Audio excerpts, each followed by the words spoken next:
Pupunta ako ngayon sa teacher ni Rico kasi magpapaalam ko siya na kung pwedeng makapagbakasyon ng mas maaga kasi uwi kami ng Bicol. So tingnan natin kung mapahayag or hindi.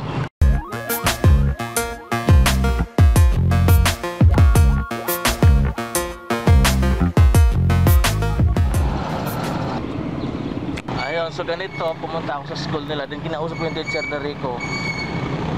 Hoy, pumayag siya. Yes, matutuloy na kami. Makasama namin si Rico sa pag-uwi sa Sabado. Dito ako lagi nabili ng pandesal kasi masarap yung pandesal nila dito. Pag bumibili talaga ako ng pandesal, hindi ko na mahintay na makarating ng bahay para kumain. Kasi talagang dito palang kakainin ko na. Diyan sa nakarating na ako ng bahay. So punahin ko naman sabi ko kunwari hindi pumayag. Pero totoo pumayag naman yung teacher ni Rico.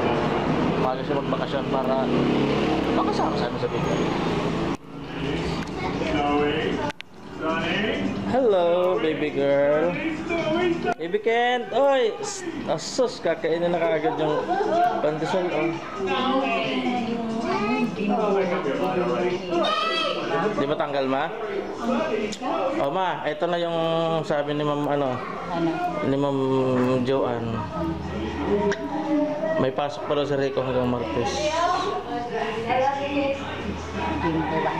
21. Pero sinabi ko sa kanya baka posibleng agahan.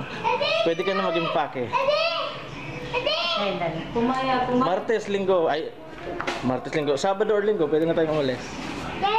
Dahil pumayag siya. Pumayag yung teacher niya. Oo, pumayag yung teacher niya. Dito nakalagay yung camera, tapos doon ako uupo sa may bintana.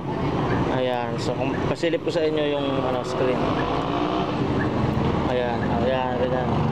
So diba, doon ako uupo doon sa upuan. Yan, si Mrs. yung magiging director ngayon.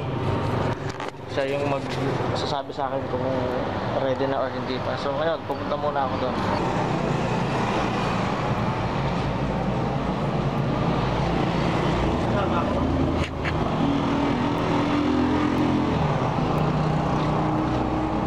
Ayun, siguro po ilang mga ulit sila. Maraming salamat sa muntik ng putang sa muli po.